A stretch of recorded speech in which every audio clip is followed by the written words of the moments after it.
Vous, Axel May, bonjour. À la une ce matin, le Figaro d'abord, Le Monde est confronté à la contagion djihadiste. Oui, c'est la une du Figaro, effectivement, réunis à Paris hier pour affiner leur stratégie. Les ministres de la Défense occidentaux veulent reprendre au groupe État islamique ses capitales Raqqa et Mossoul.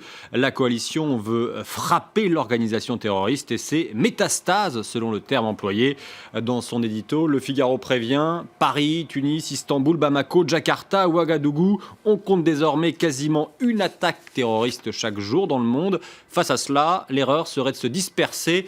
La stratégie recommande plutôt de mener une offensive ciblée et décisive pour couper la tête du serpent, selon l'expression du ministre de la Défense britannique.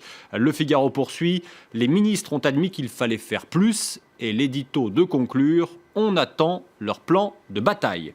Libération illustre avec un dessin ce plan de bataille. Nous allons frapper à votre porte-monnaie, dit un ministre, ce qui n'a pas l'air d'émouvoir outre mesure le terroriste représenté. Libération qui évoque aussi les rumeurs de remaniement ministériel qui agitent la gauche. Les hypothèses et les bruits de couloir vont bon train chez les socialistes qui s'attendent à un remaniement tumultueux, c'est le mot choisi par Libération, après la probable nomination du ministre des Affaires étrangères, Laurent Fabius, au Conseil constitutionnel. Un dirigeant socialiste ayant rencontré le chef de la diplomatie ces derniers jours raconte l'avoir senti très pressé de solder les affaires courantes. Mais un vieux briscard socialiste rappelle la formule « c'est fait » n'existe pas dans la tête de Hollande tant que ça n'est pas fait.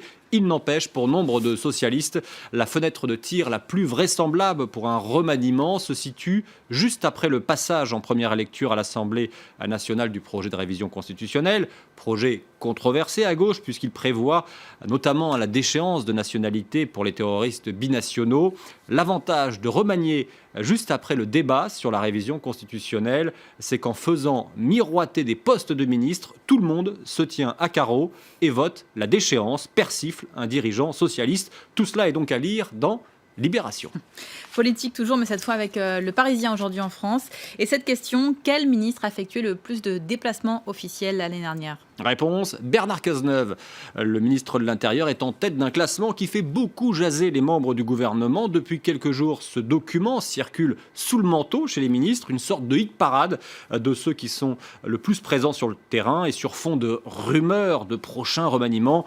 Mieux vaut apparaître dans le top 10 des bons élèves. Avec 184 visites, Bernard Cazeneuve a passé près d'un jour sur deux l'an dernier à l'extérieur de son bureau. Moins attendu, Patrick Kanner, ministre de la Ville et de la Jeunesse, prend la deuxième place, talonné par son propre secrétaire d'État en charge des sports, Thierry Braillard. Avec 148 déplacements au compteur, plus aucun stade n'a de secret pour lui, s'amuse le Parisien. Thierry Braillard qui se paie le luxe de devancer le Premier ministre Manuel Valls. Également dans le Parisien, ce dossier intitulé « Faux placements, vraies arnaques ». Attirés par le mirage des placements lucratifs et défiscalisés, des investisseurs perdent tout. La justice soupçonne une nouvelle formidable escroquerie qui aurait englouti 40 millions d'euros. En cause, une société financière domiciliée à Paris, comme le résume avec bon sens le Parisien dans son édito. C'est le miroir aux alouettes. Alors vous voyez la description de ce montage. Règle numéro 1, face au placement trop lucratif, la prudence. Règle numéro 2, plus le rendement proposé est élevé, plus il y a raison de se méfier. Et rapidement, cette découverte d'une antique ville khmer par des archéologues français. C'est en une du Monde. Des archéologues français pensent avoir découvert Mahendraparvata, mythique capitale de l'ancien empire khmer, dissimulée sous une épaisse végétation au Cambodge. Il s'agit désormais de dégager de leur gangue végétale 100 km² de rues et de temples.